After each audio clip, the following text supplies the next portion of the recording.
নমস্কার বন্ধুরা, কেমন আছেন? আশা করি ভালো আছেন।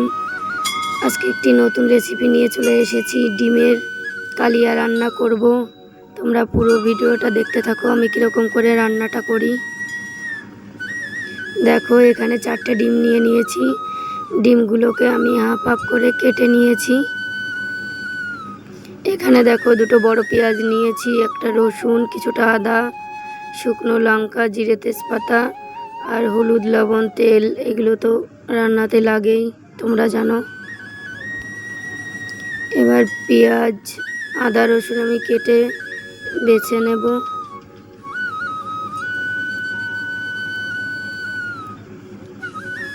পেঁয়াজটা একটু বেশি দিতে হবে, ওর জন্য 2টো বড় বড় পেঁয়াজ কেটে নিচ্ছি।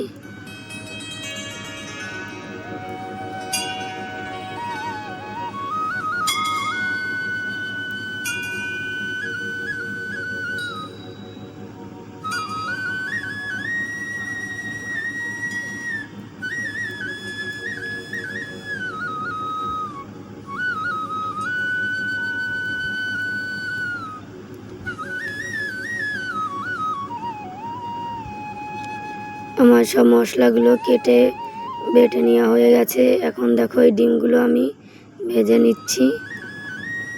স্লো জালে ভেজে নেব, খুব বেশি জাল দেব না, তাহলে পুড়ে যাবে। দেখো, লাল লাল করে আমি ভেজে নিচ্ছি ডিমগুলো। আস্তে আস্তে উল্টে পাল্টে নেব, নাহলে ভিতরের কুসুমটা বেরিয়ে যাবে।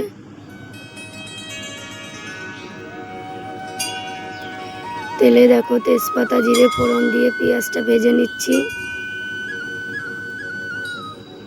এবার বেটে রাখা মশলাগুলো দিয়ে কষিয়ে নেব।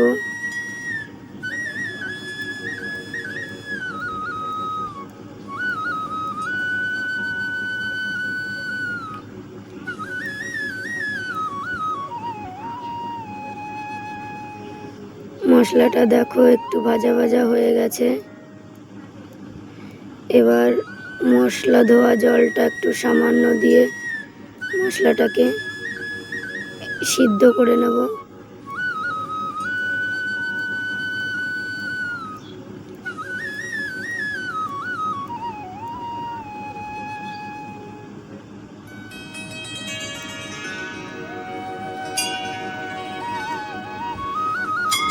মশলাটা দেখো সুন্দর করে কষানো হয়ে গেছে, তেলটাও বেরিয়ে গেছে।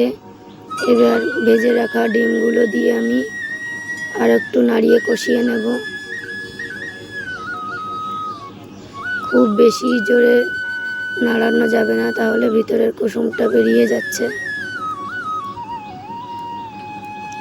এবার দেখো, পরিমাণ মতন জল দিয়ে ঝোলটাকে ফুটিয়ে নেব।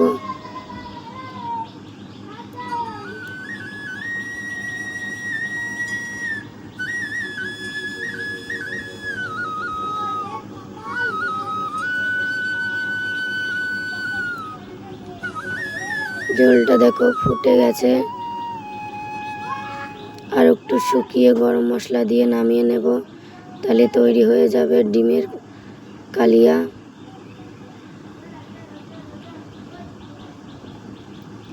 দেখো, নামিয়ে নিয়েছি, কি সুন্দর কালার হয়েছে, দেখতে খুব সুন্দর হয়েছে, খেতেও ভালো হবে। এই রেসিপিটা ভালো লাগলে অবশ্যই একটা লাইক করো ও চ্যানেলটাকে সাবস্ক্রাইব করে পাশে থেকো।